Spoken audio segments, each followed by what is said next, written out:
നമുക്കിനി മറ്റൊരു റിപ്പോർട്ടിലേക്ക് പോകാം. രസകരമായ മറ്റൊരു റിപ്പോർട്ടിലേക്കാണ്. ഈ ആനവണ്ടി നമ്മുടെ KSRTC അല്ലേ, അതിൽ യാത്ര ചെയ്യാൻ ഇഷ്ടമാണോ? ഏറ്റവും ഒടുവിൽ എപ്പോഴാണ് KSRTC യാത്ര എന്ന് പറഞ്ഞേ?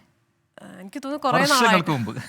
കുറേ നാളായിട്ടുണ്ട്. അതെ, എനിക്ക് തോന്നുന്നു നമ്മുടെ ജോലിയുടെയൊക്കെ ഭാഗമായിട്ട് നമുക്കത് പറ്റാറില്ല. എങ്കിലും നമുക്കത് കാണുമ്പോൾ ഒരു സുഖമാണ് അല്ലേ.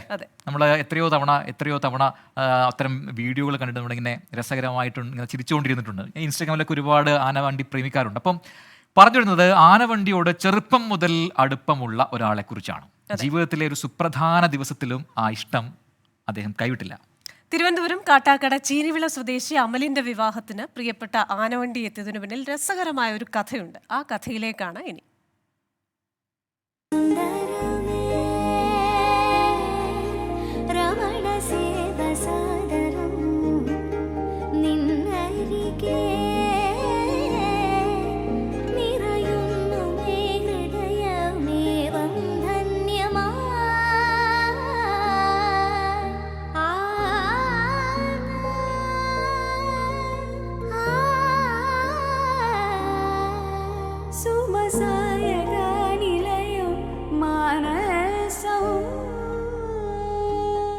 കഴിഞ്ഞ ഞായറാഴ്ചയായിരുന്നു അമലിന്റെയും അഭിജിതയുടെയും വിവാഹം. ചെങ്കൽ ക്ഷേത്ര സന്നിധിയിൽ താലി ചാർത്തിയ ശേഷം ഇരുവരും മടങ്ങിയതാകട്ടെ വാടകയ്ക്കെടുത്ത ഒരു KSRTC ബസ്സിൽ. ഈ പഴഞ്ചൻ ബസ്സിൽ എന്താ കാര്യമെന്നല്ലേ?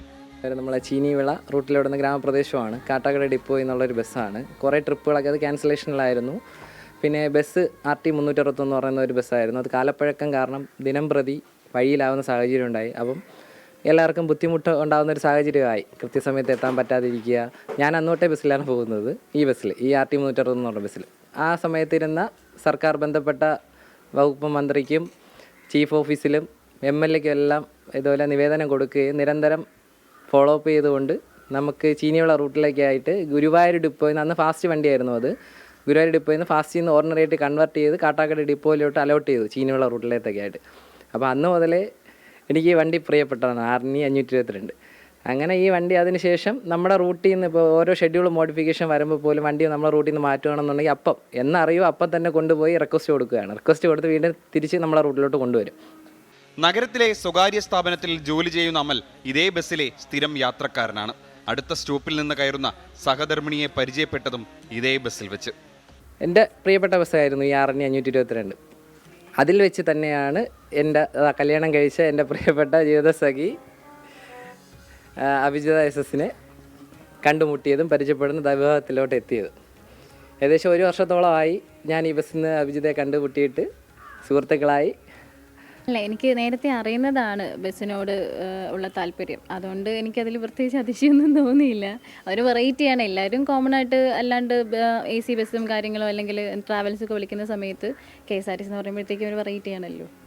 ഞങ്ങൾ ശരിക്കും ഒരേ കോളേജിൽ പഠിച്ച ആൾക്കാരാണ്, ഒരേ സ്കൂളിലും പഠിച്ച ആൾക്കാരാണ്, പക്ഷെ പരസ്പരം കണ്ടിട്ടില്ല. അപ്പോൾ ഞാൻ ഒരിക്കൽ ഇൻസ്റ്റയിൽ സ്റ്റോറി ഇട്ടിട്ടുണ്ടായിരുന്നു എൻ്റെ കോളേജ്. അപ്പോൾ അങ്ങനെയാണ്, ഇൻസ്റ്റ ഫ്രണ്ടായിരുന്നു, അങ്ങനെ എൻ്റെ അടുത്ത് ചോദിച്ചത് അവിടെയാണോ പഠിച്ചത്. അങ്ങനെയാണ് ഞങ്ങൾ മിണ്ടുന്നത്. ഇത് പിന്നെ വല്ലപ്പോഴും ഇതുപോലെ ബസ്സിൽ വന്ന് ഇറങ്ങി പോകുമ്പോഴൊക്കെ, കാരണം ഒരേ റൂട്ടാണ്, ഞങ്ങൾ രണ്ടുപേരും ഒരു സ്റ്റോപ്പിൽ തന്നെയാണ് ഇറങ്ങുന്നത്. അപ്പോൾ അങ്ങനെ ഇറങ്ങി നടക്കുന്ന സമയത്തൊക്കെ സംസാരിക്കുന്ന ചെറിയ സംസാരങ്ങളും കാര്യങ്ങളും അങ്ങനെയാണ്. യാത്രയിലൂടെ തങ്ങളെ ഒന്നിപ്പിച്ച ബസ് തന്നെ കതിർ മണ്ഡപത്തിലേക്കുള്ള യാത്രയ്ക്കും വേണമെന്ന് തോന്നിയത് അങ്ങനെയാണ്. അത്രയ്ക്ക് സന്തോഷമാണ്. കാരണം വെച്ച് കഴിഞ്ഞാൽ എല്ലാം ഒന്നിൽ, എല്ലാം ഒരേ കൊടക്കീഴിൽ ഒന്നെന്ന് പറഞ്ഞ പോലെ എൻ്റെ ജീവിതസഖി കിട്ടിയത് RNE, എൻ്റെ പ്രിയപ്പെട്ട ബസ്സായ RNE 522. കല്യാണത്തിന് പങ്കെടുക്കാൻ പറ്റി. പിന്നെ അതിനുശേഷം ഇപ്പോൾ ഈ വണ്ടി കല്യാണത്തിന് വിളിക്കണമെന്നുള്ള ഇതുകൊണ്ടായിരുന്നു. അങ്ങനെ ഞാൻ കാട്ടാക്കട ATOയ്ക്ക് റിക്വസ്റ്റ് കൊടുക്കുകയും നമ്മുടെ പണ്ടത്തെ ഒരു ഡ്രൈവർ ഉണ്ടായിരുന്നു RT 361, അശോക് SS എന്നാണ് പേര്. ആ പുള്ളിയെ തന്നെ ഈ വണ്ടിക്കായിട്ട് നിയോഗിക്കണമെന്ന് റിക്വസ്റ്റ് കൊടുത്ത് അതിൻ്റെ അടിസ്ഥാനത്തിൽ കാട്ടാക്കട ATO ഇന്ന ആളെ തന്നെ പോസ്റ്റ് ചെയ്യണമെന്ന് പറഞ്ഞ് കൊടുക്കുകയും ചെയ്തു. ആനവണ്ടിയോടുള്ള അമലിന്റെ അടുപ്പമറിയാവുന്ന നാട്ടുകാർ ഏതെങ്കിലും ബസ്സിന്റെ സമയമറിയാൻ ആദ്യം വിളിക്കുന്നതും അമലിനെ. ആനവണ്ടിയും അമലിന്റെ പ്രണയവും നോൺ സ്റ്റോപ്പായി ഓടട്ടെ. തിരുവനന്തപുരത്ത് നിന്നും രഞ്ജിത്ത് ഫ്രാൻസിസിനൊപ്പം അജീഷ് ജയകുമാർ, 24.